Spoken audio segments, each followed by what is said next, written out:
Well, boys, looks like you started the fun without me. You're all sick. Every last one of you. We're going to need a bigger gun. What's the matter? You scared of things that go boom, boom?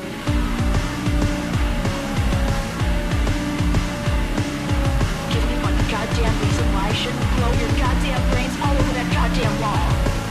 My name is Eric. I am here today with Italian horror expert, apparently, Michael Kester. Yeah, sure. That's recent Italian horror expert, Michael Kester. You're just going to be my Italian language correspondent in this show. Because Perfect. I'm already telling you right now that I'm going to butcher every name and Italian term for the rest of the show. Perfect. So what are these accidental Italian movies we're doing on the show? We're doing Stage Fright and Creepers, or Deliria and Phenomena. Can we just do Stage Fright and Phenomena? Is that okay? I would prefer that, yeah. I don't know how we're going to do this, but that wasn't the intention to pair up two Italian horror films.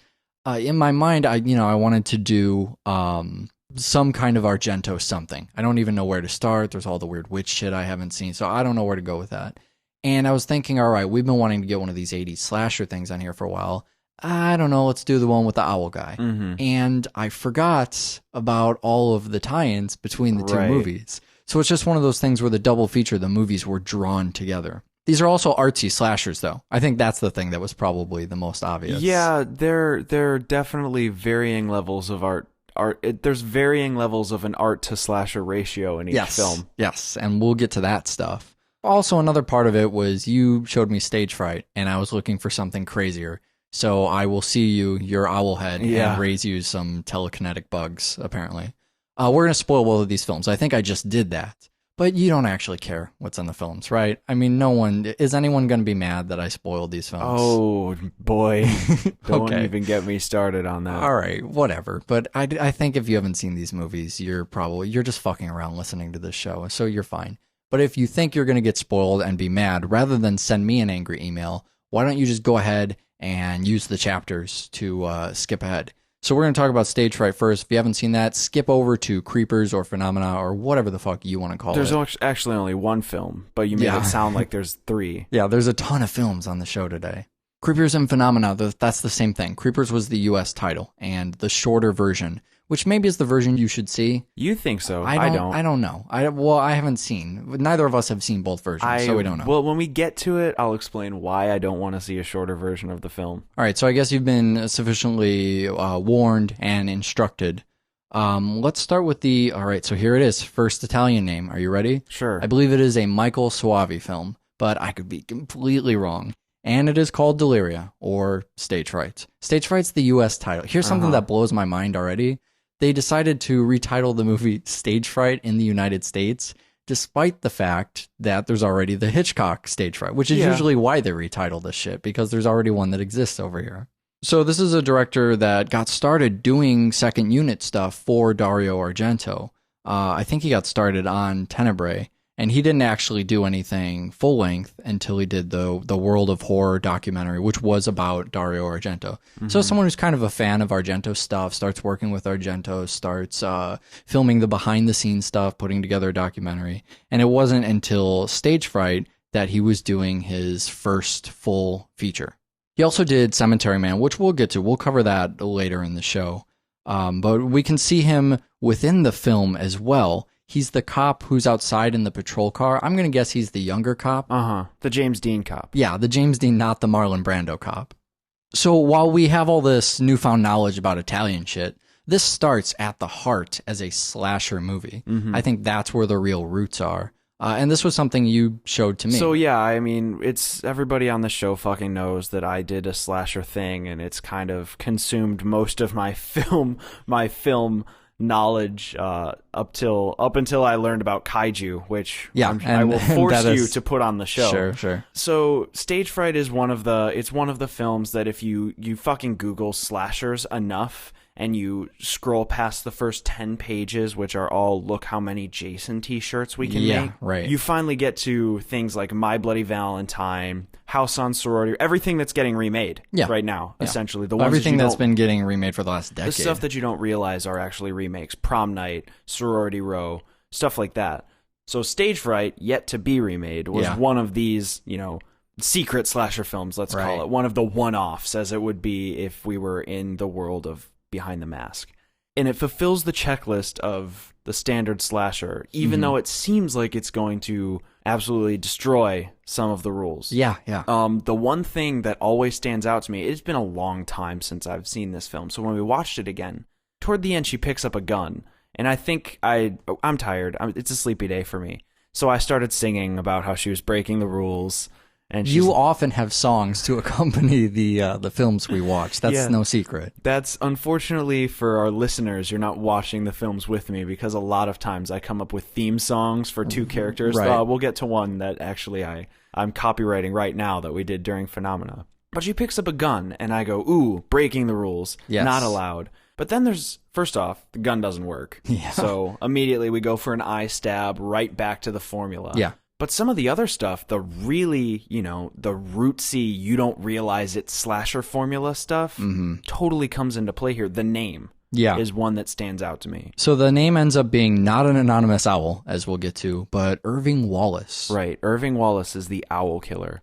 And so I'm not going to go and preach that this is slasher canon yet. But now that I'm preaching it, I expect everybody to assume that this is the truth. Listen up. Slashers' names, the names of the killers, have to fill a 2-syllable rule. All right, so let's do the rundown. I mean, what is the thing is that the first name and the last name each need 2 syllables. All right, 4 syllables total, 2 syllables in each.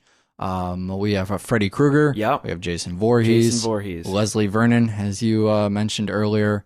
I guess everybody fills this checklist. Victor Crowley, there's Harry Warden, Michael Myers. It's all of them. And now Irving Wallace. It doesn't stop there. I mean, we have the station wagon. Sure, the station wagon. Why are these always showing up in slasher movies? I have a theory that somewhere in the film world, some crazy little man, maybe he time traveled, maybe he just had a very kind of specific clairvoyance, and he knew that the station wagon was not long for this world. Yeah, when you see the station wagon, you know what era you're in. The slasher movies, they've stopped using the station wagon because we're out of that era. But that's how you can identify immediately your vintage 80s slasherdom, is by that goddamn awful, ugly station wagon. A convention that's continued into today has been the cats as well. Yeah, the cupboard cats. Cats in the cupboard is this thing that it's not a slasher thing. We can't call it a slasher thing. It's a horror thing. It's a horror thing, but the slashers are well known for cheating, for doing scare shots. And the best way to do that is to have your character open a cabinet, look in a vase, turn on the shower, and a cat comes out. Right. Stuff like this, where they are in the most... Cats don't belong there. Exactly. Cats are just curious. And what's the one in this movie? It's in the back seat of her car. Yeah, why is there a cat in her car? It doesn't make any... Lucifer hangs out in cars, the cat. I guess. Well, they know that everyone is saying, what the fuck is the cat doing in the car? Because the first thing they do is explain, well, that's Lucifer. He hangs out in the parking lot and goes in people's... You know what I mean? Because they know everyone in the audience is going... At first, they're going... Oh my God, it was just a cat. And then they're saying, wait, what the fuck was that cat doing in the car? You have an opening here that merges our slasherdom with all of the... I'm just going to keep calling it the Italian shit, so that when I mispronounce Italian things, people know that I don't actually have any idea what I'm talking about. It's all right. I know some Italian. When you first told me to watch this film, and I got a hold of it, and this was during a bunch of these movies that I was watching, I put this one on, and not knowing what I was looking at, you get an opening that's almost like Team America. Yeah. Where, so what you eventually find out is that it's on a stage. But what it looks like is the lowest budget 80s piece of shit film you have ever seen. And this part carries on for a while without you knowing that you're not actually in an alley on a street somewhere, and just suspecting that, man, this film is going to be a rough ride. Well, and it's funny because when you were kind of going through the slasher steps, you asked me to throw in bad ones and good ones, but I didn't tell you which were the bad and which were the good. Yeah, you gave me like 6 or something. Yeah. And I said I want mostly good, but give me 1 or 2 bad, just so I'll be surprised. Because that's how our Killapaloozas were going. Right. Yeah. It was a new, exciting experience for me, mostly good. And then every once in a while, there would be one that was so terrible that I enjoyed having that experience to kind of compare the rest of the stuff by. So you pull back and then you see, I think it's right about the moment where everyone starts dancing. Yeah. That you go, wait, what the fuck is happening here? And you pull back and it's a stage show. And so begins this marriage of the slasher stuff and what's called giallo, which is, I think it's Italian for Stephen King, is actually what that word means. So the two guys we're covering on the show today, I mean, Argento and Michael here. We also have Mario Brava, big in the genre. We did Black Sabbath back on that Music Box episode, which itself I don't know is really part of the genre, but the filmmaker certainly is. And then Lucio Fulci, who is really well known for doing Zombie 2. So it's not actually Italian for Stephen King, that's what we call a joke. But it represents a lot of the psychological thriller stuff that here in the States we associate with Stephen King because somehow he has become synonymous with everything. Stephen King is synonymous with everything. Well put. So over there, that starts with pulp novels, and it starts with crime, similar as it does here, and then it kind of branches out, but people keep, in the way that, you know, we start with a lot of Stephen King stuff, and we say, psychology, that's Stephen King, and crime, that's Stephen King, and the supernatural, that's bullshit, that's Stephen King, when really Stephen King writes these... you know, the funny thing about that is they're pretty formulaic. So Stephen King writes one book over and over. And from this one book, people go, look at all of these things that Stephen King has given to the world. Much. And that's how I think that genre works over in Italy. There's also an element to that of eroticism and stylized art, which maybe could help out Mr. King's work quite a bit. I think that Stage Fright, it's nearly satirical of the giallo stuff. It's got, you know, in the very beginning, they're criticized for the play that they're doing as if it's too erotic. I don't even really know what that means watching this stupid play of theirs, but somehow too erotic. So we're talking about the eroticism of the genre. In the later scene, we see them spill fake theater blood. Somebody's getting drilled through the door and they okay, this is a little bit difficult to explain, but they spill fake theater blood. Now, if this were Stephen King, they would spill fake menstrual blood and then really menstruate on top of the fake menstrual blood. Sure. But since this is an Italian film, they spill fake theatrical blood, and then the character bleeds onto the fake blood, and it's darker, it's richer, it's deeper, it looks more like blood. I mean, it's not really blood, okay? It's a film. It's fake movie blood, but not fake theater blood. Exactly. As if to say we are elevated one level above. We can look in at the eroticism of the stage play and the fake blood of the stage play, and we're better than that. We're using real eroticism and real fake blood. But, you know, satire be damned, I think there are some really artistic scenes in Stage Fright. And that's one of the things that, frankly, just confused me the first time I saw it, because I watched it with this mocking tone. Sure. Before I could learn to appreciate the nut jobs in the real world. Before I could look at people who are crazy and just go, wow, that's a great part of humanity. That's something as ridiculous as that exists. And so I'm watching Stage Fright thinking, well, maybe it's one of the bad ones, or with this kind of mocking tone, and then every once in a while it would do something extremely creative or just extremely gorgeous, and I would be drawn back into the art side of this and go, well, I need to start taking this film seriously. Look at these cool things that it's doing. And then the annoying character gets ripped in half, and once again, you're along for the ride. Yeah, it's fun. right. It's a fun time. But then by the time you get to the end, I mean, that scene you have where all the bodies are on the stage, and the feathers are falling from the sky. Sure. And the scene itself, it's very delicate and it's very precise. It lets you know that, you know, it's not as simple as dismissing the film. You're having, I don't even want to say the good and the bad that come together here, but just the average self-aware type thing we're used to seeing in, you know, in the Jason franchise, meeting a new sense of artistic experimentation.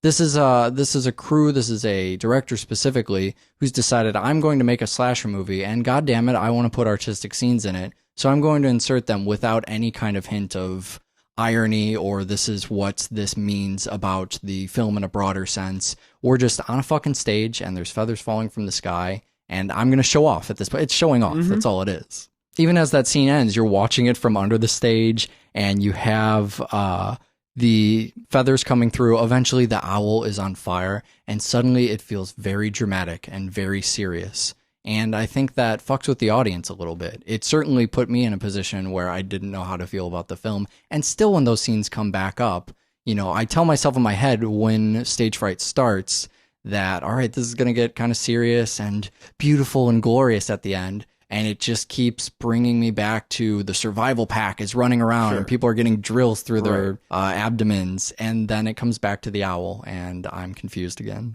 Beautifully, wonderfully confused. But although maybe I can't explain it very well, I think there's a character in here who represents, at least to my knowledge at this point, everything I know about Italian cinema. This character represents how I feel about the directors. And that is the director of the play itself. I mean, when we get the opening, the actors are taking things seriously, although some of the actors are not serious. The fucking guy who's supposed to play Irving Wallace, the actor. Yeah. So the Irving Wallace actor, owl killer guy, he's in another film that I'm going to try really hard, and please email us, doublefeatureshow@gmail.com if you agree.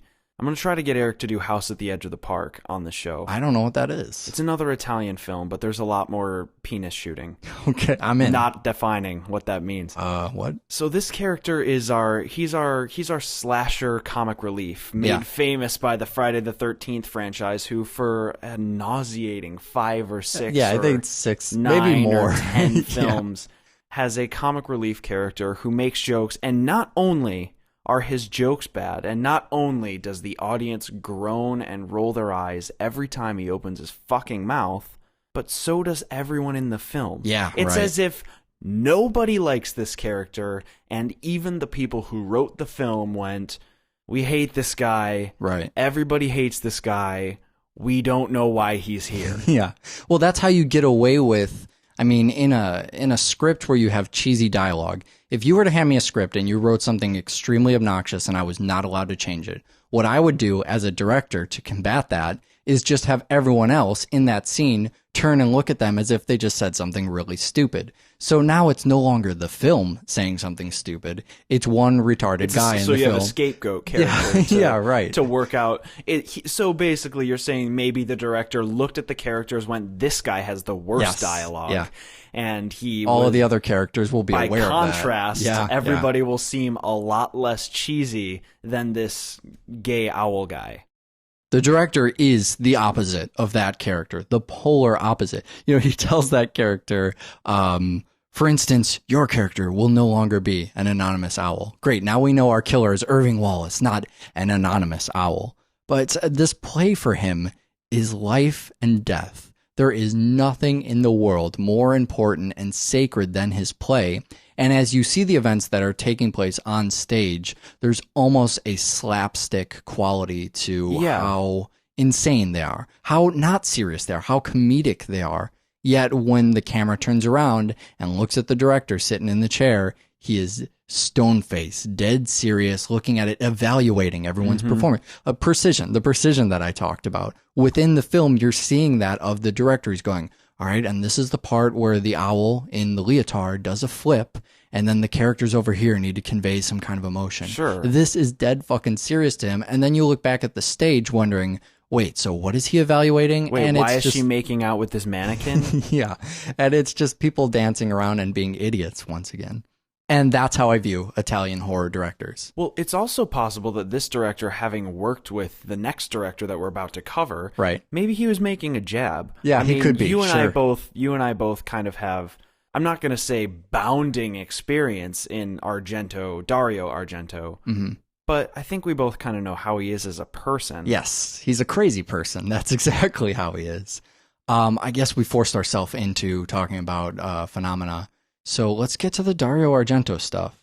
To come back to giallo for a second, there's another component of that we didn't see a lot in Stage Fright, maybe because Stage Fright is almost a commentary on some of the Argento stuff, but it's the supernatural and the paranormal. Yeah. That's what leads me to make the Stephen King jokes over and over. Supernatural and paranormal. Yeah, for me, Stephen King is supernatural and period blood, man. That's all it's the American eroticism that he's bringing to the table. Yeah, dude. Chicks menstruating all over. That is erotic. All right, stop it. You're making me hot. So what I wanted to ask you is, why do you think these two things constantly get associated? Menstrual blood and Italian people? Well, that's another topic for another show, maybe.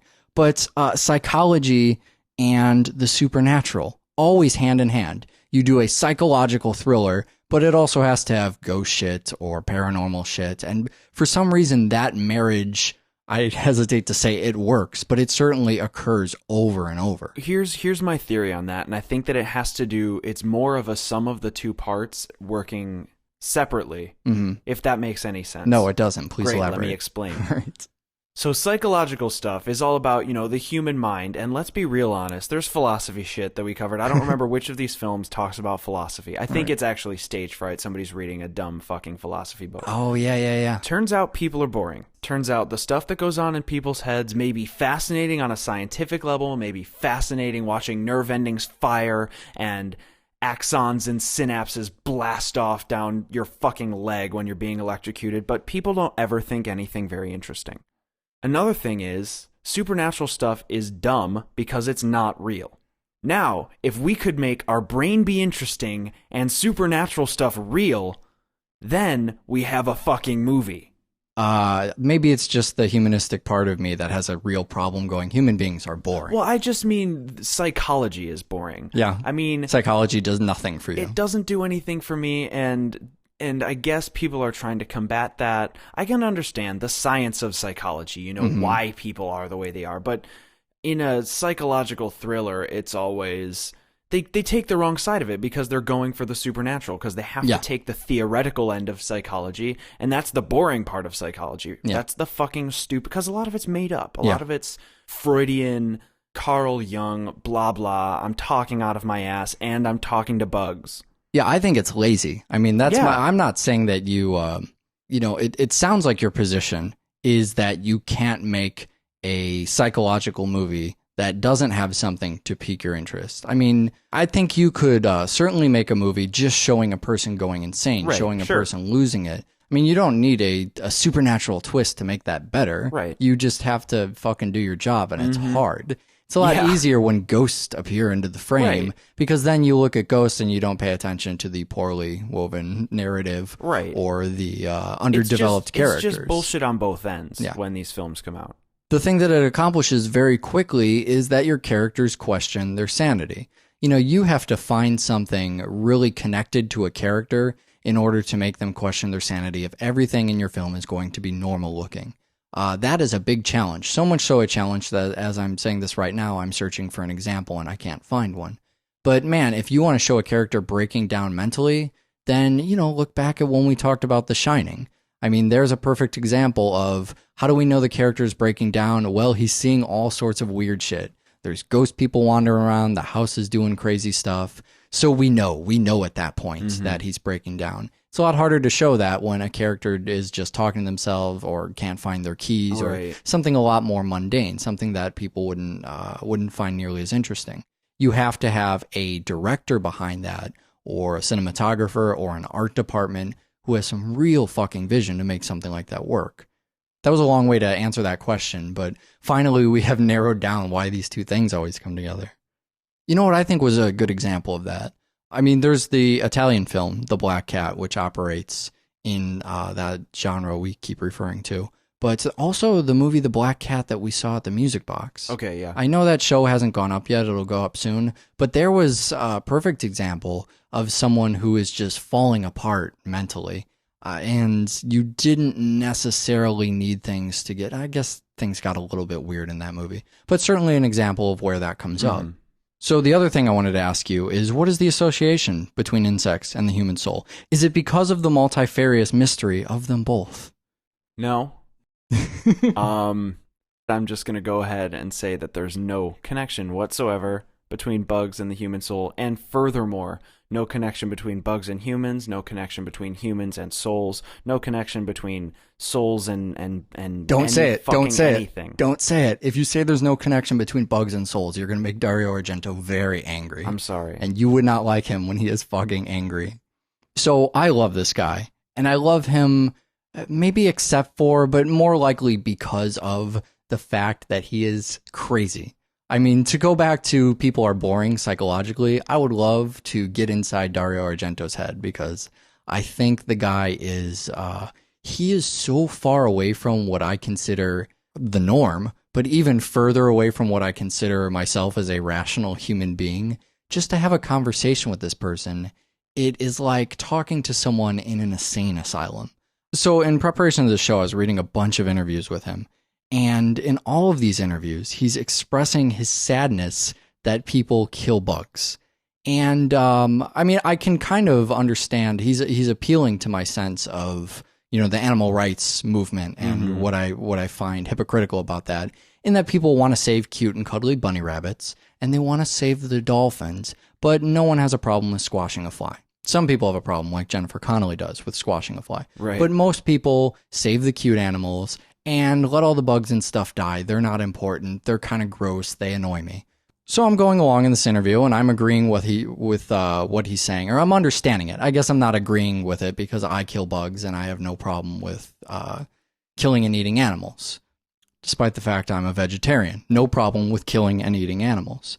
But then he starts talking about how this is really a tragedy, Michael. It is tragic because bugs do have souls. And also, by the way, they're telepathic. That is what he said in the interviews. Bugs do have souls and they're telepathic! Exclamation points. Well, the film kind of actually points that out and says it's not unnatural, or it's not, what is it? It's not unusual for bugs to have limited telepathic abilities. Yeah, that's not unusual in which at all. case, Sure. Jennifer goes, I'm pausing because she pauses. She goes, but am I unusual? As if that's the question there. Right. As if she goes, well, yeah, bugs, yeah, hello. Of course they have tell me something I don't know. But am I a weirdo? Yeah, right.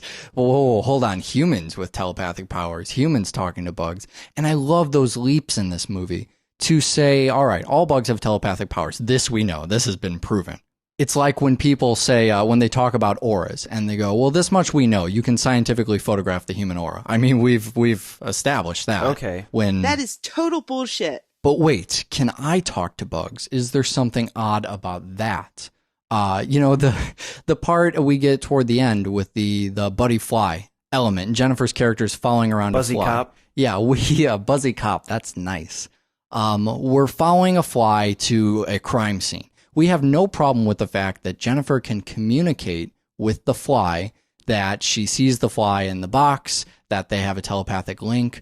But then there is a moment where she gets off the bus and she lets the fly out. And you and I both go, wait, hold on a second. You can't follow a fly. That's impossible. Have you ever tried to even swat a fly? You don't know where they go. They're buzzing around. It's like that episode of Breaking Bad. And so that's beyond our suspension of disbelief. We took for granted all of the communicating with the flies, summoning the flies attacking your aggressors and opponents. But at the point where you have to follow a fly, that's too much. That's beyond the realm of what's acceptable. Well, they do this brilliant thing in the beginning with bugs where they have their bug specialist come in, Donald Pleasance's character. Yeah. And he starts dictating the science of bugginess. Right. Bugology. He calls it entomology, but entomology, while a science, is not demonstrated in this film. So he's investigating at that point the death of Vera, the girl we see in the very beginning, who's Dario Argento's daughter, who he likes to use in a lot of his films. So he starts dictating his kind of CSI method of how he can find out when people die just by how long bugs have been on them, what bugs are on them, you know, how big the bug party is on their severed head. Yeah, all right. And I guess that's easier to buy into than talking to flies. So the graduation of integrating the insect, I guess, as insects as characters and players. You start slow and you work your way up to. You start slow, and furthermore, and most importantly, you start with the most explanation. Essentially, it starts with the information, and then it just starts throwing new stuff at you, and it gets sillier and sillier. It's pushing everybody to see how far people can go up to the ending of the film, which, you know, we'll come back around to the ending. We're jumping ahead a bit. I did want to talk about something that's going to throw people off if they've never seen Italian films before. Or maybe because it's done so fucking magnificently, they won't even notice. But you have the dubbing stuff going on. Yeah, in you here. do. And you have this in a lot of countries, but you don't usually see that in films made in this country or a lot of times in English-speaking films. But this was Dario's first film that was done in English, and even this film was still dubbed. We've talked about poor dubbing on the show before, where you have to go in after you shoot and add in a line, and sometimes it doesn't match up. And because we're not used to doing it, we probably don't do it nearly as well as the Italians. I mean, for a movie from 85, okay, here's the thing I keep not saying. Movie's from 1985. It's an Italian-made film, and none of it was recorded on the spot. I shouldn't say that. There's a couple scenes where Jennifer Connelly's character is talking to Donald Pleasance, and those scenes had sound sync on them. With the exception of that, no sound was recorded. All of the sound was added in later. And you see this in all sorts of Italian films, all the way up into the 80s. And you know what? Even a lot of them today still dub in sound later, still record all of this stuff later. If you go back to spaghetti westerns, if you go back to the Sergio Leone stuff, The Good, the Bad, and the Ugly, all of that stuff, sound is recorded later and then stuck in the film. So this blew me away to figure this out the first time I started watching Italian films and go, really? Every single one was dubbed? That's crazy. What's still crazy is that people use the technique today and defend it. Because I could see at the time, when we talked about Blair Witch, we talked about the mechanic in that of one of the cameras not shooting sound. So you had to have the machine where you recorded the sound live and then you sync stuff up. It's what you use a clapboard for, the infamous clapboard. If you've ever seen any behind the scenes anything, you've seen, scene one, take one, and they smack it, and then you have that loud sound where you can sync up on your video, you can sync it up with your audio, and everything is just perfectly in line. But what the Italians and many other people who still make films like this believe is that you can get a better performance when you separate the physical part of the performance with the audio part. Because I guess they're so used to doing this, it's just a pain in the ass when we think about doing it, because you have to go back in and make what you're saying line up. But their mentality is you act out a scene and you try and get all of the nuances in your acting, how your body language is, how you react to certain things. And then you go in later, and instead of trying to find a take, as we do in American movies, where you like the sound of your voice and how you set a line, as well as what was happening in the frame, you get a frame where everything, the take itself is fine, nothing was fucked up, there aren't, the boom isn't in the shot, and everyone's performance is good. And then you can go back and try and give your best audio performance at the same time. Sounds to me like a huge fucking headache. Yeah. But apparently with practice, you can become awesome at this. I think you see certain actors who can do it a lot better in these movies. But line for line, I still think the dubbing in this, I mean, you don't even notice it by the end, right? I mean, it's just... well, I've watched so many of these movies. Yeah, that could be it too. That I just don't even think twice. I can tell, if I sat and actually paid attention. Yeah. But I honestly, and it should be obvious now that you and I don't go into films to pick out poor dubbing. Yeah. That's not what we're watching films for. We try and avoid continuity stuff. We try and just look away from that. I think another reason this is really prevalent in other countries is they don't always shoot their films in English, but the English market for films is really big. So, if you're going to shoot a film in Italian, obviously you would want to have an English dub for a larger market. And one of the cool things, and we talked about this in Barbarella actually, but I believe in that film they just shot French versions. And it was French, right? An English version and a French version. And Jane Fonda did both of the parts. Some actors didn't know French, so they they couldn't. Well, another technique that I've seen done that I don't really, I should have done my homework on this, but I totally blanked and didn't realize that this was going to be topical information. Yeah, I've seen some films that are they're done split language, where a handful of the actors are, say, Italian and a handful of the actors are, say, German.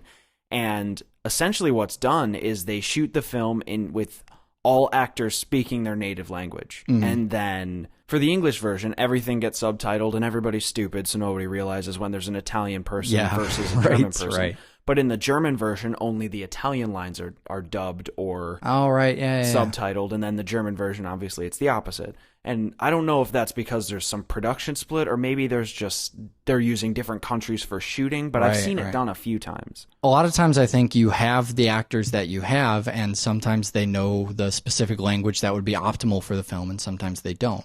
What you have in a lot of these Italian movies is that people know several languages. So you have the added benefit of, if you look at other Argento movies where he shot all in Italian, certain actors, a lot of the actors, would come back and do their own English dub. So rather than having the cheesy kind of dub where I think we started watching Let the Right One In, and it was dubbed and we had to switch it over to subtitles, where that was horrendous. You have the same actor coming back, they know how to give their performance, and you get the same voice that lines up with the face. While we're on the topic of sound, score and music, another big thing for Argento movies. For sure. We have kind of a rock soundtrack. Who all is in this? Well, Goblin. Yeah, is we'll in get it, to the which is- Goblin okay, stuff, well, but there's a lot of other stuff there's going some on too. borrowed from EMI tracks. Yeah. They take an Iron Maiden track and Yeah. a Motorhead track. It's, Flash of the Blade, right? It's in there twice. Yeah, it comes up, and yeah, I don't always agree with the vocalist of Iron Maiden. Andy Sex Gang, though, you're fine with that stuff. Yeah, whatever. All right, but the Iron Maiden, man, it is it really shows the time, and I think that's probably better than to. You don't want to say a movie like Phenomena is timeless. You want to Right. view it like it's a fucking 80s film, and the metal stuff, it just gives it this signature that is so different Right. from all of the other slasher stuff. How many other movies have an 80s? Prog metal kind of score? I mean, that doesn't ever happen. More than I think Hollywood is willing to admit. Yeah, well, that's probably true. It's not just the rock stuff. It's Simon Boswell, who did the score for Stage Fright, for Deliria as well, and Goblin. So Goblin is this Italian progressive rock band. I don't know, do you know music stuff better than I do, as we talk about all the time on the show? Right. How would you describe the music of Goblin? Okay, so progressive is a really good word, and Is that- I it's like prog using rock, it. right? I want to use it in less of the genre sense. I want to use Okay. it as an actual adjective for the music. It's progressing from the things that happened before. Is Yeah, that exactly. And All they right. use a lot of weird instrumentation. The one track that always stands out for me, and maybe it's because it's the first one, or maybe it's just because it's so amazing, but there's a track that they did for Suspiria, which is another Argento film. Mhm. And the track is called Suspiria. It's the first track. I think it's the opening during the credits of the film. And the whole track is chimes and didgeridoo with Yeah. heavy drums and bass. It's one of the strangest, but you can't stop listening, and it's so tense. You know that these guys are really aware of kind of creating mood with the music that they're making. It's music more like what you would expect to see in movies. Right. But it was moving rock in a different direction, desperately in a different direction. It was trying its best Right. to push things Right. as far away from, the standard idea of what you thought rock was, while still being rock music. The first time Goblin scored something for Argento was when they did Deep Red back in '75. I think Argento had a fallout with the composer of the film. Can't imagine why. Maybe because he's a nut job. And so he brought in this rock band, and they would write the music. He would give them 1 day to write and then 1 day to record. And they would just write a piece. They would go in the studio and record a piece, and then write another piece and record another piece. And they ended up working with Argento on, I would say, most, not all, but most of his movies, even after they split up. They split up some years later, I think 78 or 79 or something, and still continued to work with him. We see them on this movie here in '85, although they're credited not as Goblin, but as the individual members of the band. I think they just reunited for a tour in the last couple of years, I some think kind I of heard that UK too. tour, or 09 or 2010 or something. Yeah, we should go over to Europe and follow them around. Follow Goblin around on tour. On another weird musical note, just because this will make you nuts if you don't know what this is from, but we had one of those moments that you and I have with a band we mutually listen to, where there's a lot of samples in the music, Yeah. and they come up in films every once in a while, and we go, oh, that's where that Right. sample is from. I've been listening to this hip-hop album on repeat. It's a Sage Francis album, and the song is called Sun versus Moon, and it uses a sample of the We Worship You scene, Yeah. the scene where they're all, the mean girls are all picking on poor Jennifer. They're really, really mean to her. What we didn't talk about are all of these insane moments at the end of the Okay. movie. This is probably, if I can take a guess, why you say you like the movie being an hour or 110 minutes rather Right. than 80 minutes. Yeah, I want You like to prolong the period exactly. that you like. Yeah. I want to watch as much of the film before the ending happens. Before the as I crazy can. happens. Yeah. So much goes wrong before we started recording. I was conjecturing that maybe they knew that the ending was crazy. Then again, it's Argento, so who really knows? But I would like to at least think that they knew that the film was really strong for the first part and that they had a bunch of crazy shit that no one was going to accept. As if they couldn't push it out of the movie, right? As if, we need to, in order to make the metaphor of the bugs work, we also need Demon Face Child. We need Demon Face we can't Child. just cut that out of the movie. That would be impossible. But I was just thinking maybe they knew the early part was great and they had to piss all over the ending instead of pissing all over the entire film. So rather than getting Demon Face Child throughout the movie, or Homicidal Monkey, which you don't like, throughout the movie, I love Homicidal Monkey. Okay, so here's why.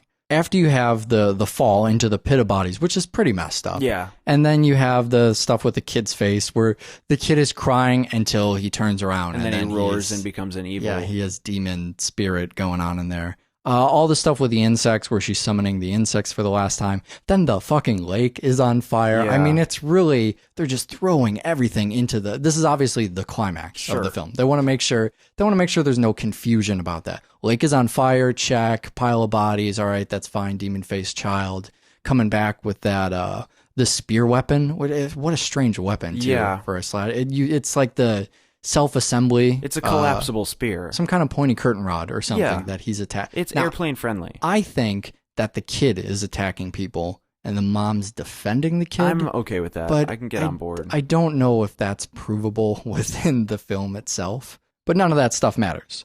What matters for me is that you have John McGregor, Donald Pleasance's character, and his monkey, and that his monkey, so the monkey is his nurse. Mm-hmm. I don't know if that makes sense either. If you were in a wheelchair, do you need a helper monkey? Not any more than I need a helper monkey right now. All right, so what you're saying is we should all have helper monkeys. I can't say that I'm not saying that. So through the whole movie, you're following around Jennifer, and then you're kind of going back to the cops, and you're going back to John McGregor. Now, this is why I like this, and you disagree with this, and maybe I'm going to stick to it just because I like the phrasing, but the thing I always loved about Phenomena is that the monkey is the Ahab. Yeah. And you don't know if the monkey is the Ahab. I disagree fervently. All right, can I give you my pitch for monkey as the Ahab for a second? All right. So you're following around Jennifer, right? Uh-huh. And you're following around the cops, and you are following John McGregor, whose monkey is helping him in everything that he does. Okay? He's a helper monkey. So if you could accept that John McGregor's character is the Ahab, I think you could also accept that the monkey is the Ahab. Am I stringing you along so far? Yeah. All right. So it would be a lot easier if all I had to really do is convince you that John is the Ahab, because it's Loomis, right? It's Loomis from the Halloween movies. So instantly, if he just puts on the right coat, he's the Ahab, and that's all you need. But he is helping her get to the killer. He's telling her the stuff about the bugs and the connection. He gives her the fly. He's the one at home doing the homework. He's not directly chasing the killer as the Ahab usually is in these movies. By the way, Behind the Mask is where we talked about Ahabs, if this isn't making any fucking sense to you. He's not out there really tracking the killer down, but come on, Michael, he's in a wheelchair.